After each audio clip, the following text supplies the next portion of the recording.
Gee, Paul, that's a difficult one. You'd have to say grand finals normally if you win them.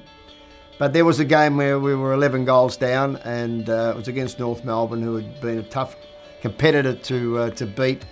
And to come back from 11 goals down is the greatest comeback in the history of AFL. So I'd have to think that's probably the most exciting game that you could be involved in, because you don't plan to be that far down, and yet the boys still had the confidence, the team, to get up and still believe they could win the game by the end of the match. And you know, to me it was, I think a lot of people in the whole of Australia and AFL couldn't believe that a team had ever done it. So that was one memorable game I'll never ever forget.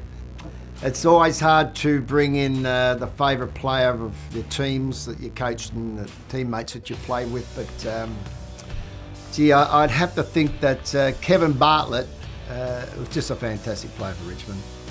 He just, I mean, for him to win 5 best and fairest, play in 5 premierships, play for over 20 times for his state, and of course, probably had 5 hand passes.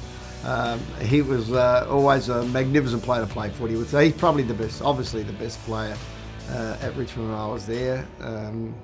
The best player that I coached is James Hird, and I think in the end he probably just gets it ahead of the great Tim Watson and Simon Madden. I mean, they'd won sort of 5 best and fairest, James, and Tim Watson and Madden won 4 best and fairest. So I think in the end, when you see that happen, that you actually know that in your club, your club selecting those players at the best time. And in my era, we nearly got to 10 grand finals, and so they were up there and in big matches and under pressure, and very, very exciting. I mean, Madden to me was outstanding as a Simon, because he to actually run out there nearly 400 matches and know that your opponent's going to run and drive a knee right into you in the ruck at every centre bounce. I mean, the courage of ruckman is missed in our game. So I think that, but overall, James Hird.